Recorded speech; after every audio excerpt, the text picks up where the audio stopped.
अस्सलाम वालेकुम everyone, welcome back to my channel. उम्मीद करती हूँ सब ठीक होंगे और अपने अपने घरों में खुश आबाद होंगे।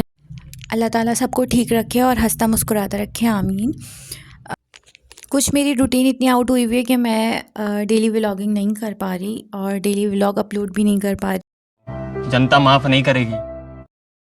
इंशाल्लाह जैसे ही मेरी मसरूफियात कम होती हैं तो फिर मैं इंशाल्लाह अपनी डेली व्लॉगिंग कंटिन्यू करूँगी। अभी इसी तरह व्लॉगिंग चलेगी। रहने दो, बहुत बुरे लग रहे। तौबा तौबा तौबा, सारा मूड ख़राब कर दिया।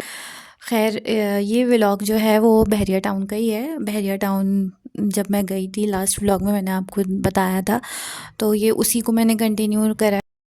लास्ट व्लॉग अगर आप लोगों ने पूरा देखा हो तो आप लोगों को बताया था मैंने कि हमारे यहाँ एक शॉपिंग गैलरी इस टाइप की बनी हुई है हर प्रीसेंट में।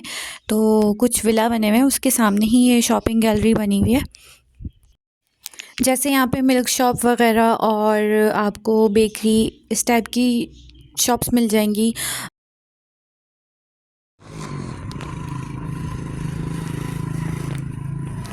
अच्छा, ये व्लॉग बनाने का मकसद सिर्फ मार्केट दिखाना नहीं है।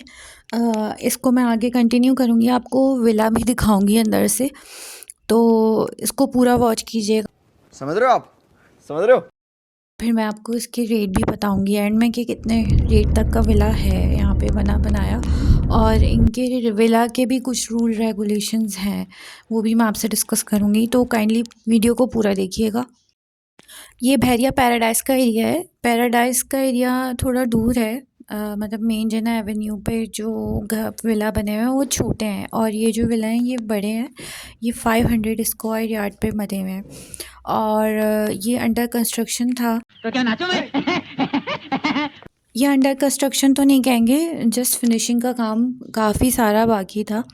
एंटर होते ही मुझे टैंक नज़र आया और आगे एक क्यारी नज़र आई। अच्छा, जो घर है वो बिल्कुल सेंटर में बना हुआ है और आपकी दोनों साइड्स पे छोटी छोटी पतली पतली गलियां दी हुई हैं, और बैक साइड पे जो है उन्होंने जो आपके मशीन और बर्तन वगैरह धोने के लिए होदी वगैरह जो होती है वो बनी हुई है वहाँ पे।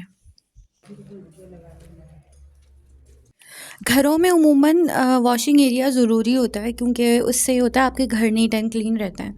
छोटे घरों में ये फैसिलिटी अवेलेबल नहीं होती, लेकिन बहरिया ने छोटे घरों में भी ये फैसिलिटी दी है कि वहाँ पे आपको वॉशिंग एरिया और छोटा मोटा गार्डन मिल जाता है। अगर घर के अंदर नहीं होगा तो घर के बाहर होगा, वहाँ पे मैंने ये चीज़ देखी विला में। खैर जब मैं गई थी तो मुझे बहरिया का विला बहुत अच्छा लगा था और मेरे दिल से यही आवाज़ निकली थी,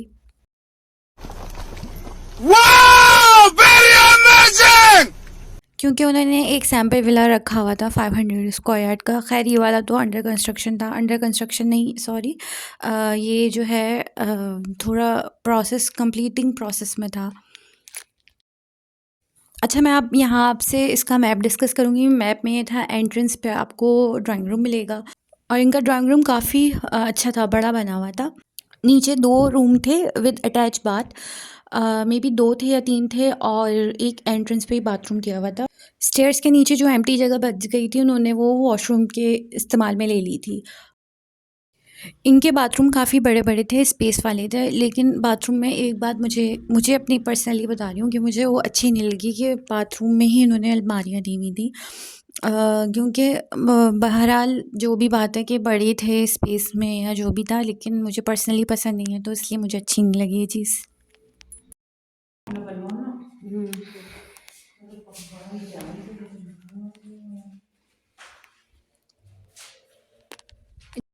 प्राइवेट में ये है कि प्राइवेट में आप अपनी मर्ज़ी का मैप बनवा सकते हैं अंदर से, लेकिन जो बहरिया के अपने दिए हुए विलाएँ हैं उनमें आप अपनी मर्ज़ी की मैप नहीं बनवा सकते।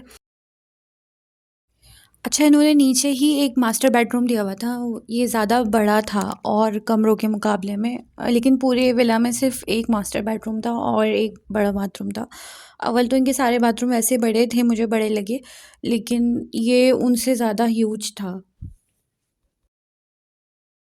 वैसे तो बहरिया अपनी सिक्योरिटी प्रोवाइड कर रहा है, लेकिन मुझे यहाँ पे बहुत गंदी लगी ये बात कि आप जैसे विंडोज़ कवर करना चाहें तो आप सिर्फ विंडो लगा सकते हैं, उसमें ग्रिल अवेलेबल नहीं है। आप लगा भी नहीं सकते विला में।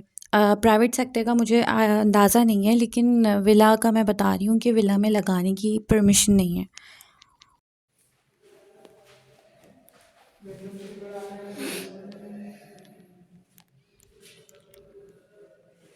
मुझे इस मामले में काफ़ी इनसिक्योरिटी लगी बहरिया में कि भाई विंडो में आप ग्रिल नहीं लगा सकते। ये होनी चाहिए क्योंकि अगला बंदा कैसा है किसी को नहीं पता, और बंदों को भी छोड़ दें, वहाँ के रिहायशियों को, उसके अलावा भी और मेड्स वगैरह आती हैं, तो किसी का नहीं पता भाई कौन कैसा है, तो सिक्योरिटी के लिए इनको ग्रिल्स प्रोवाइड करनी चाहिए।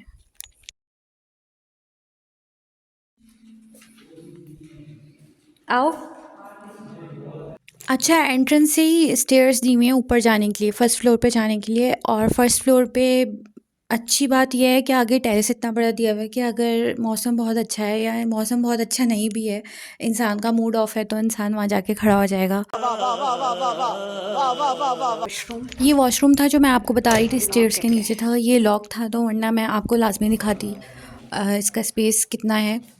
अच्छा, अब ये फर्स्ट फ्लोर पे जाने का रास्ता था।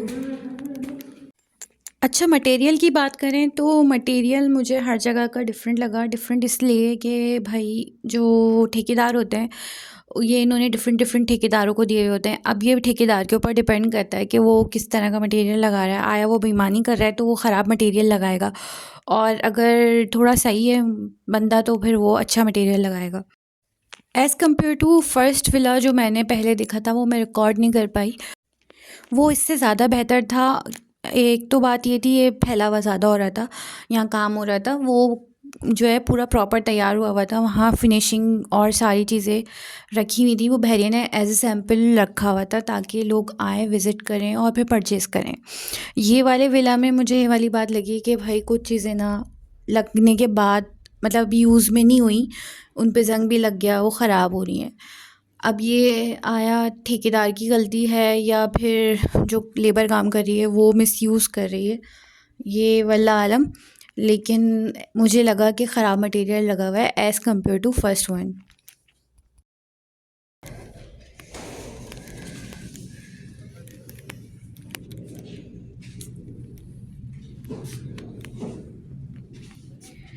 जहाँ पे आप आराम से अपनी शाम की चाय एंजॉय कर सकते हैं।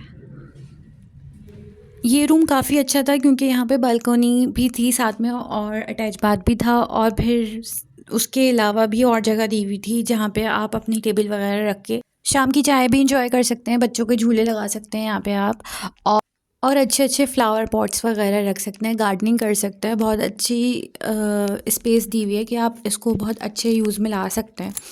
आपकी हेल्दी एक्टिविटी भी हो जाएगी, जिम का सामान भी रख सकते हैं आप यहाँ पे। अच्छा, यहाँ पे ग्राउंड फ्लोर पे सर्वेंट किचन भी दिया हुआ था, जबकि फर्स्ट फ्लोर पे ओपन किचन था विद डाइनिंग। इनकी कलर थीम कुछ आउट थी, ग्रे कलर था जो कि कॉम्बिनेशन नहीं बन रहा था टाइल के साथ या पॉलिश के साथ। बिल्कुल डल ग्रे था, सॉरी। तो मुझे अच्छा नहीं लगा। ये वैसे अपनी चॉइस होती है, ठेकेदार की मर्ज़ी, ये हो सकता है जिन्होंने परचेज़ किया हो उनकी मर्ज़ी हो।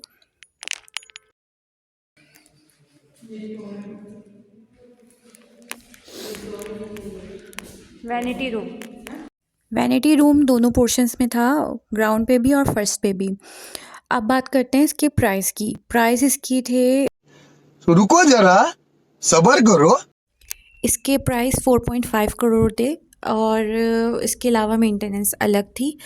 मेंटेनेंस के पर मंथली चार्जेस जाते हैं इनके यहाँ, और फिर यूटिलिटी चार्जेस अलग, वाटर और उसके अलावा भी जो मेंटेनेंस होती है तो उसके चार्जेस अलग थे। विला का यही सिस्टम है वहाँ पे। ये चीज़ अच्छी दी है उन्होंने, स्लिप। प्राइस सुन के मेरा रिएक्शन कुछ ऐसा था, क्योंकि हम वो लोग हैं जिनके पास 400 रुपये भी नहीं होते कभी कभी, तो हम 4 करोड़ कहाँ से लेकर आएंगे, तो जाहिर है यही रिएक्शन होना था मेरा।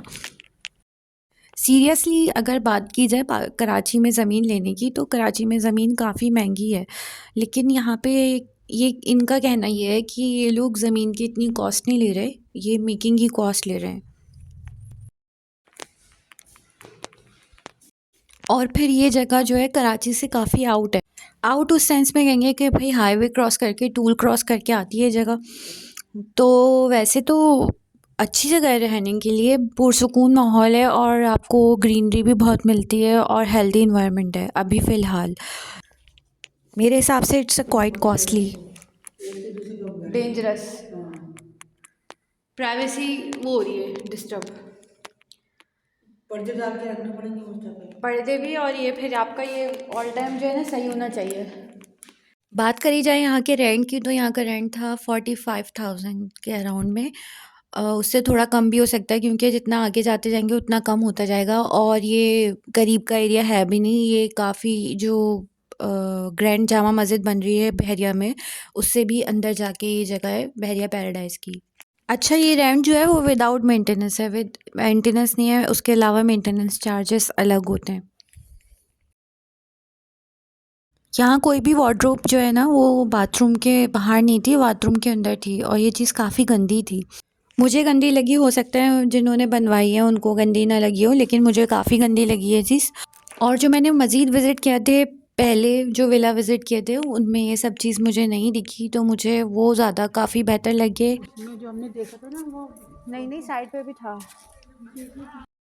आगे आप लोगों को जो विला शो होगा वो 275 स्क्वायर यार्ड का था, और वो इससे ज़्यादा हाई कॉस्टिंग पे था, और अभी वो भी अपनी कंप्लीटिंग प्रोसेस में था। वहाँ पे भी कुछ पॉलिश वगैरह का काम जो है वो बाकी था। वो कॉस्टली इसलिए भी था कि वो मिड था बहरिया टाउन का। मैंने नहीं किया। प्राइवेट का कुछ ये रूल है कि वहाँ पे आप अपनी मर्ज़ी की कंस्ट्रक्शन कर सकते हो, लेकिन अंदर की साइड से। बाहर की साइड से ये है कि वहाँ पे उन्होंने कुछ मैप्स दिए हुए हैं, उन मैप्स के अकॉर्डिंग आपको चलना है। ये मेन एंट्रेंस थी, लेकिन इनकी मेन एंट्रेंस जो थी वो छोटी थी बनिस्बत 500 वाले से, और कोई गार्डन वार्डन का सिस्टम नहीं था। कारपोर्च था, लेकिन जो छोटी क्यारी थी वो घर से बाहर दी हुई थी, उसकी भी मेंटेनेंस जाती है, जो मालिक का आपको खर्चा देना पड़ेगा, और ये मस्ट है क्योंकि वो कहते हैं कि हम जो है अपने रूल्स को फॉलो करवाएंगे। लेकिन जो कराची से गया हुआ जो बंदा है ना, वो मुकम्मल रूल फॉलो नहीं करता, और यही कहता है। ऐसे तो नहीं होता है। क्योंकि कराची में रहते रहते हमारी आदतें इतनी बिगड़ गई हैं, हमारा जहाँ मर्जी आता है वहाँ हम कचरा फेंकते हैं, और ये चीज़ वहाँ नहीं है, ये चीज़ पेनल्टी लगती है वहाँ पे। पेनल्टी का सिस्टम भी मुझे उनकी मेंटेनेंस डिपार्टमेंट से बात करने के बाद हुआ। ये चीज़ अब ये कितनी फ़ॉलो कराते हैं और कितनी नहीं, ये तो वक्त बताएगा, लेकिन अच्छा है फ़ॉलो करवाएं ताकि लोगों को अक्ल तो आए। शाबाश बेटा। चलिए मैं इसका मैप डिस्क्राइब करती हूँ आपको। इसकी एक एंट्रेंस जो थी वो कारपोर्ट से थी, जो कारपोर्ट से आप गुज़र के और मेन एंट्रेंस का दरवाज़ा नज़र आ रहा था, लेकिन काम होने की वजह से वो बंद था। और एक एंट्रेंस जो थी वो गली से थी। ये इनका लिविंग रूम था, और यहाँ पे एलसीडी के लिए इन्होंने काफ़ी अच्छा बड़ा सा जगह दी हुई थी एलसीडी वगैरह लगाने के लिए, पूरा सिस्टम लगाने के लिए। और इनका किचन था ओपन किचन। किचन इनका कंप्लीटिंग प्रोसेस में था, अभी कंप्लीट नहीं हुआ था, और अच्छा खासा काम बाकी था क्योंकि ये कॉर्नर का प्लॉट था, तो इनको आगे स्पेस मिला हुआ था जहाँ पे इनको लॉन की जगह भी मिल गई थी। अच्छा, बहरिया जो एक्स्ट्रा स्पेस देता है उसकी पेमेंट लेता है। स्पेस ज़्यादा मिलने की वजह से इनका बाहर का व्यू काफ़ी अच्छा था, इनका लिविंग एरिया काफ़ी अच्छा था। वाला सही है। ये विला 500 का आधा था, तो ऑब्वियसली सी बात है ये छोटा बहुत था। उनके कमरे काफ़ी बड़े बड़े थे, इनके कमरे काफ़ी छोटे थे, लेकिन इन्होंने नीचे कमरे अच्छे खासे निकाले हुए थे। मे बी 3 बेडरूम्स थे यहाँ पे, और विद अटैच बाथ। और बहरिया ये परमिशन भी नहीं देता कि आप ग्राउंड+1 के अलावा लेके जाओ, या 2, 3, 4 जैसे कराची में पूरी पूरी बिल्डिंग्स खड़ी कर लेते हैं, ऐसा कोई सिस्टम नहीं है। सिर्फ ग्राउंड+1 अलाउ किया हुआ है, और उसमें भी अगर आपने रेंट पे देना है किसी को तो वो आपको पूरा देना पड़ेगा, पोर्शन का कोई हिसाब नहीं है वहाँ पे।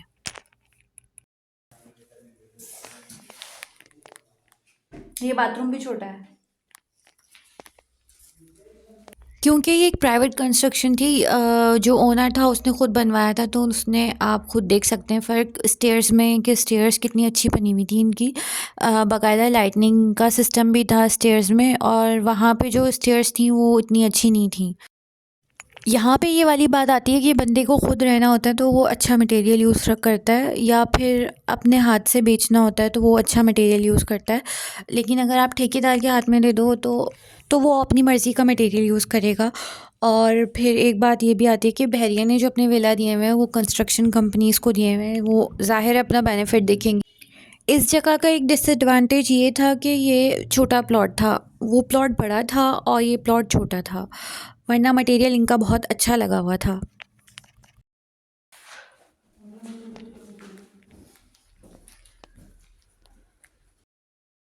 ये फर्स्ट फ्लोर था और ये फर्स्ट फ्लोर का लिविंग रूम था। ऊपर का किचन बड़ा था और लिविंग रूम छोटा था।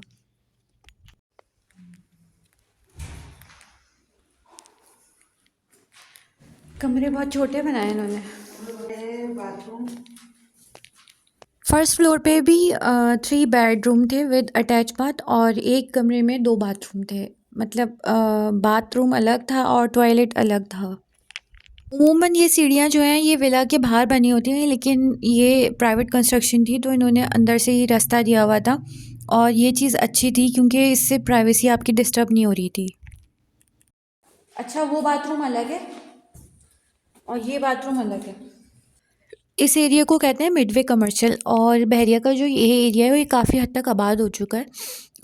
इससे ज़्यादा आबाद जो है वो फर्स्ट जो जहाँ एंट्रेंस है जिन्ना एवेन्यू उस साइड के एरिया आबाद है, वहाँ फ्लैट्स भी काफ़ी हद तक आबाद हैं। वहाँ ज़्यादातर बहरिया ने अपने विला लॉन्च किए थे स्टार्ट में। ये जो एरिया है यहाँ प्राइवेट कंस्ट्रक्शन है, क्योंकि ये प्लॉट्स जहाँ पे हैं इसके आगे जो है वो कमर्शियल लेन लग जाती है तो वो वहाँ इसलिए इसकी कॉस्टिंग ज़्यादा भी है, और एक वजह ये भी है कि ये मिड ऑफ बहरिया है। मे बी इन्होंने इसलिए इसका नाम मिडवे कमर्शियल रखा है क्योंकि ये मिड है। अच्छा, यहाँ पे एक बात अच्छी थी कि सारे वार्डरोब जो है ना वो रूम्स में खुल रहे थे, वॉशरूम्स में नहीं थे। ये प्राइवेट कंस्ट्रक्शन की एक बात अच्छी है कि आप अपनी मर्ज़ी का मैप तैयार करके और उसकी मेकिंग कर सकते हो।